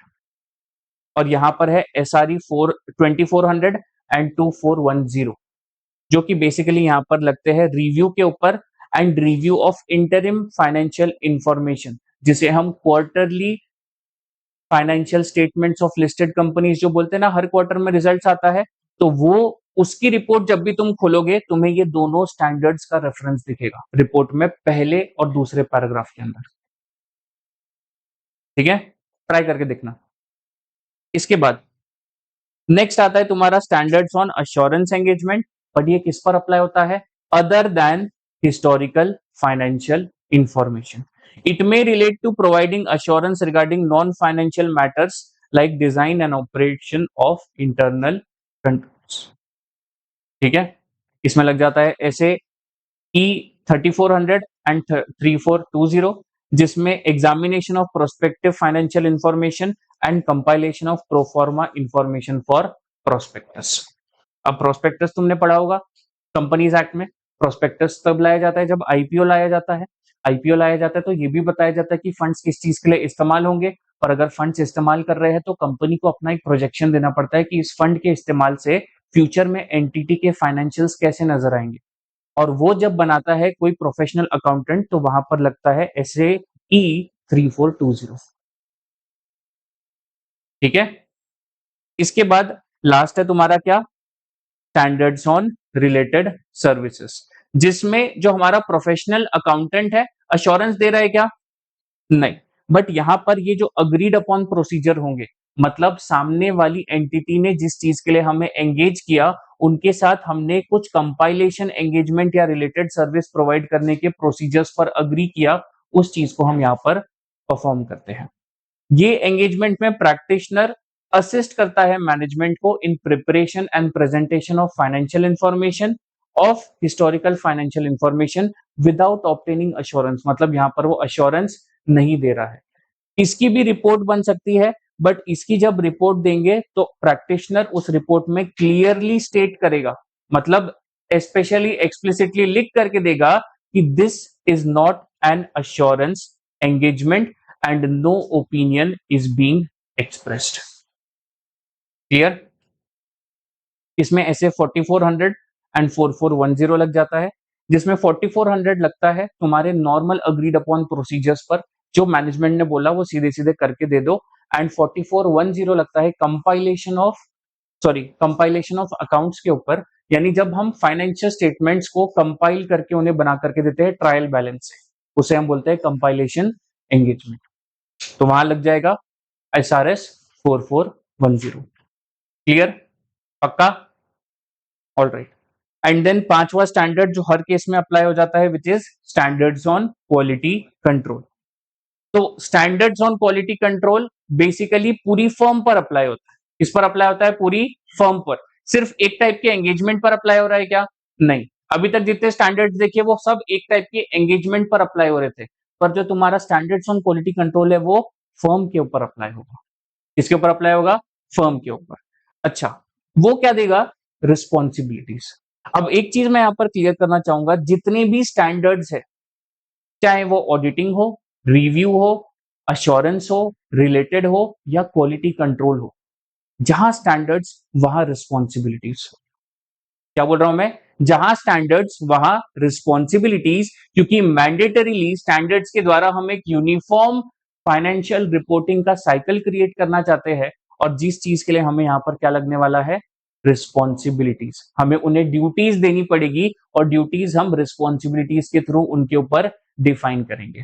तो प्रोफेशनल अकाउंटेंट के कंधों पर बोझ कौन डालने वाला है? ICAI। और ये बोझ कैसे डाला जाएगा? स्टैंडर्ड्स द्वारा। इसीलिए जितने भी स्टैंडर्ड्स होंगे, स्टैंडर्ड्स की पहली लाइन होती है कि SA 200 gives the auditor the responsibility to obtain reasonable assurance. SA 230 gives the responsibility to auditor to keep appropriate and sufficient documentation. तो हर एक स्टैंडर्ड एक रिस्पॉन्सिबिलिटी के साथ है। क्लियर है? All right. अब जो तुम्हारा स्टैंडर्ड्स ऑन क्वालिटी कंट्रोल है, वो अप्लाई होता है in conduct of audit and review of historical financial information, plus other assurance engagement, plus related service engagement.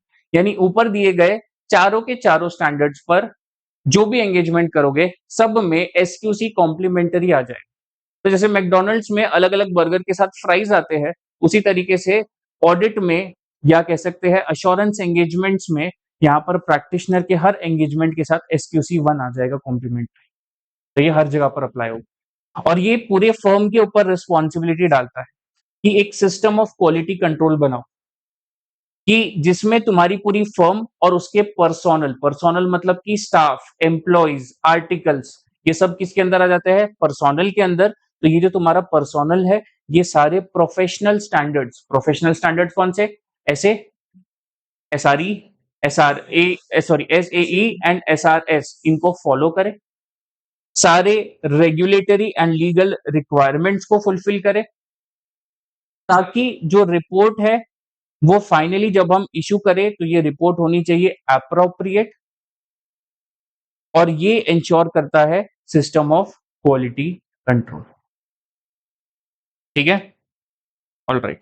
It is applied on all services covered by engagement standards. Standards क्यों जरूरी है?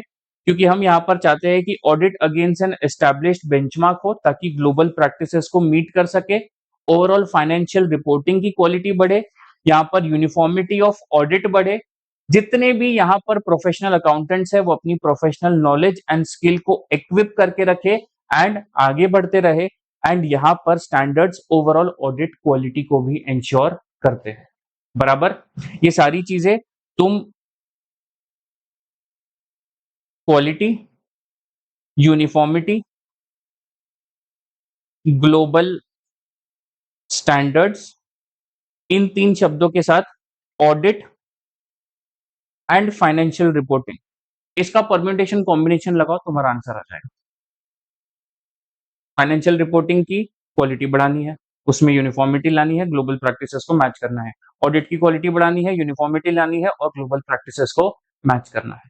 बस ये points ऐसा है कि जैसे अगर मैं तुम्हें बोलूँ कि क्वालिटी ऑफ फाइनेंशियल रिपोर्टिंग, तो ऐसे केस में यहाँ पर बेंचमार्क, ग्लोबल प्रैक्टिसेस और ऑडिट, 2-3 चीजें एक साथ एक लाइन में लिख दी गई। बट अगर तुम ये फॉर्मूला इस्तेमाल करो, कौन सा? Quality, uniformity and global standards, और इसको तुम्हें ऐड करना है किसके साथ? ऑडिट एंड फाइनेंशियल रिपोर्टिंग के साथ। तो तुम्हारे यहाँ पर स्टैंडर्ड्स की जरूरत क्यों पड़ती है वो तुम आंसर लिख सकते हो। क्लियर है? ऑडिट की क्वालिटी बढ़ानी है, फाइनेंशियल रिपोर्टिंग की क्वालिटी बढ़ानी है, ऑडिट में यूनिफॉर्मिटी लानी है, फाइनेंशियल रिपोर्टिंग में यूनिफॉर्मिटी लानी है। हमको यहाँ पर जो है तुम्हारा ग्लोबलाइजेशन या ग्लोबल फैक्टर पर उसको जो है अपने को स्टैंडर्ड मैच करना है, ऑडिट में भी एंड फाइनेंशियल रिपोर्टिंग में भी। इसलिए इंडिया में ये सारी चीजें हो, इसीलिए आईसीएआई ने ये सारे स्टैंडर्ड्स निकाले हैं। क्लियर? अब प्रोफेशनल अकाउंटेंट की ड्यूटी है कि हर एंगेजमेंट में स्टैंडर्ड्स को फॉलो करे। क्या करे? हर एंगेजमेंट में स्टैंडर्ड्स को फॉलो करे, क्योंकि उसे बनाया गया है फॉलो करने के लिए। अब जब भी हर एक स्टैंडर्ड को फॉलो करेंगे, कभी कभी ऐसा हो सकता है कि स्टैंडर्ड में लिखी गई प्रोसीजर इनइफेक्टिव हो। क्या हो? इनइफेक्टिव हो। इनइफेक्टिव है मतलब कि यहां पर सफिशिएंट अप्रोप्रिएट एविडेंस नहीं मिल पा रहा है। तो ऐसे केस में तुम्हारा प्रैक्टिशनर अल्टरनेट प्रोसीजर कर सकता है, बट उसे उस चीज का डॉक्यूमेंटेशन मेंटेन करना पड़ेगा, जिसमें सबसे पहले वो लिखेगा कि how the alternative procedure achieve the same purpose. जैसे समझो स्टैंडर्ड्स में लिखा हुआ था कि जब तुम इन्वेंट्री को चेक करोगे तो उसकी काउंटिंग करना या काउंटिंग में प्रेजेंट रहना, बट तुम काउंटिंग नहीं कर पा रहे हो, क्योंकि समझो जिस जगह पर वो स्टॉक रखा हुआ है that is not feasible for a human to enter. तो ऐसे केस में तुम क्या करोगे? तुम उसके इनवॉइसेस एंड इन्वेंटरी रिकॉर्ड्स के थ्रू एविडेंस ऑब्टेन करने की कोशिश करोगे। तो तुमने यहाँ पर स्टैंडर्ड से अलग हट के प्रोसीजर परफॉर्म करी, और जब तुम स्टैंडर्ड से अलग हट के अल्टरनेट प्रोसीजर परफॉर्म करते हो तो पहले तुम्हें डॉक्यूमेंट करना है कि ये अल्टरनेट प्रोसीजर से तुम सेम पर्पस अचीव कर पा रहे हो क्या। तो क्या तुम उस इन्वेंट्री का एग्जिस्टेंस एंड वैल्यूएशन दोनों वेरीफाई कर पा रहे हो, तो वो प्रोसीजर ओके है, वरना नहीं है। तो पहली स्टेप ये देख लो। नंबर 2, तुम्हें रीजन फॉर डिपार्चर लिखना पड़ेगा कि क्यों तुम स्टैंडर्ड्स के हिसाब से ना जाते हुए अपना दिमाग लगा रहे हो। एंड देन नंबर 3, अगर कोई डिपार्चर आया है मतलब कि तुमने अगर अल्टरनेट प्रोसीजर परफॉर्म करी है, उस पे स्पेशल अटेंशन देना पड़ेगा, क्योंकि तुम स्टैंडर्ड से डिविएट कर रहे हो। तो यूजर को समझ में आना चाहिए कि ये एक ऐसा काम है जो स्टैंडर्ड्स को फॉलो करते हुए नहीं किया गया, इसको अलग से पढ़ लो, क्योंकि इसमें ऑडिटर ने अपना प्रोफेशनल जजमेंट या प्रैक्टिशनर ने अपना प्रोफेशनल जजमेंट लगाया है। क्लियर? हाँ, हाँ, हाँ, हाँ।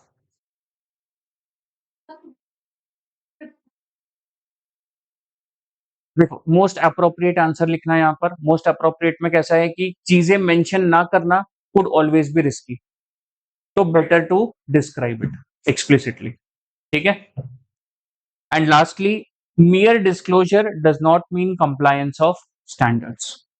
अगर तुमने प्रोसीजर परफॉर्म करी अल्टरनेट, बट वो पर्पस मीट नहीं कर पा रहे हैं, और तुमने उसका डिस्क्लोजर भले ही रिपोर्ट में हर तरीके से कर दिया, डॉक्यूमेंटेशन कर ली, but that does not mean कि तुमने स्टैंडर्ड्स को कंप्लाई कर लिया। हो सकता है तुमने स्टैंडर्ड्स का उल्लंघन कर रखा हो, और उस चीज से तुम नहीं बच सकते जस्ट बिकॉज तुमने ऑडिट रिपोर्ट में लिख रखा है, क्योंकि स्टैंडर्ड्स को यहां पर अप्लाई करना ये तुम्हारी प्रोफेशनल ड्यूटी है।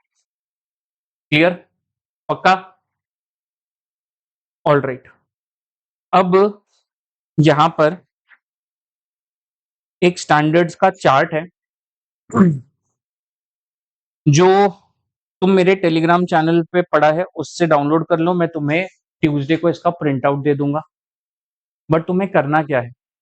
तो आज तुम्हें टेलीग्राम से ये उठाना है, एक पेपर पर खुद से जाकर के लिखना है, और इसको लिख करके लर्न करना है आज से। टोटल 35 स्टैंडर्ड्स है। नाम सबके याद रख लो, ऑल्दो सब के सब तुम्हें एप्लीकेबल नहीं है। यहाँ पर तुम्हें ऐसे 200 की सीरीज में 240 एप्लीकेबल नहीं है, 250 एप्लीकेबल नहीं है। ठीक है? यहाँ से 2 स्टैंडर्ड्स हट जाएंगे। 300 की सीरीज में कह सकते हैं यहाँ पर 402 तुम्हें एप्लीकेबल नहीं है। 500 की सीरीज में यहाँ पर 540 तुम्हें एप्लीकेबल नहीं है। 600 की सीरीज में सबका ही थोड़ा-सा मेंशन है, पूरा स्टैंडर्ड डेप्थ में नहीं है, बट सिर्फ उसके ऊपर ही क्वेश्चन आने वाला है। इसके बाद है तुम्हारा एसएस 700, तो 700 में यहाँ पर तुम्हारा 720 ये तुम्हें एप्लीकेबल नहीं है, एंड 800 की सीरीज पूरी ही तुम्हें एप्लीकेबल नहीं है। हाँ, नहीं करी थी, बट ये चार्ट में मैंने बना दिया था। Basically this is for all levels of audit, सब में अप्लाई हो जाता है, बट मैंने मार्क आउट कर दिया कि क्या-क्या तुम्हें एप्लीकेबल नहीं है। ठीक है, ये स्टैंडर्ड्स तुम्हें लर्न करने हैं। इसके साथ यहाँ पर एक शॉर्ट समरी है, ये तुम लास्ट में इस्तेमाल कर सकते हो, ऑल्दो तुम्हें जरूरत पड़ेगी नहीं। एंड इसके अलावा बाकी जितने भी स्टैंडर्ड्स है उसका नीचे एक और टेबल है, ये तुम्हें बना करके रखना। हाँ, उतने उतने काफी है। हाँ, उतने काफी है, हो सके तो पूरा पूरा कर लो, बेस्ट हो जाएगा, क्योंकि अब समय है। ठीक है, जैसे फॉर एग्जांपल इसमें ना मैंने येलो वर्ड्स हाईलाइट कर रखे हैं। अगर तुमसे पूरे स्टैंडर्ड्स का नाम याद नहीं रखा जाता तो सिर्फ येलो वर्ड्स याद रख लो, तुम्हारा काम बन जाएगा। ठीक है, जैसे ऐसे 200 को तुम सिर्फ ओवरऑल ऑब्जेक्टिव्स बोलो तो भी एक बार को चल जाएगा, अगर पूरा नाम याद नहीं है। 210 को terms of engagement, agreeing the, ये शब्द को हटा दिया। तो बेसिकली उस स्टैंडर्ड का जो बेसिक क्रक्स है उसको मैंने हाईलाइट करके रखा है, सिर्फ उतना तो एटलीस्ट तुम याद कर लो। फिर धीरे धीरे समय के साथ पूरा पूरा स्टैंडर्ड अपने आप याद होने लगेगा, जितनी बार पढ़ोगे। ठीक है, ओके। अब एक जो है 5 मिनट का ब्रेक लो, उसके बाद आधा घंटा चलेगा, मोस्टली आज चैप्टर 1 खत्म हो जाएगा। थोड़ा सा हो सकता है कुछ बच जाए। ठीक है।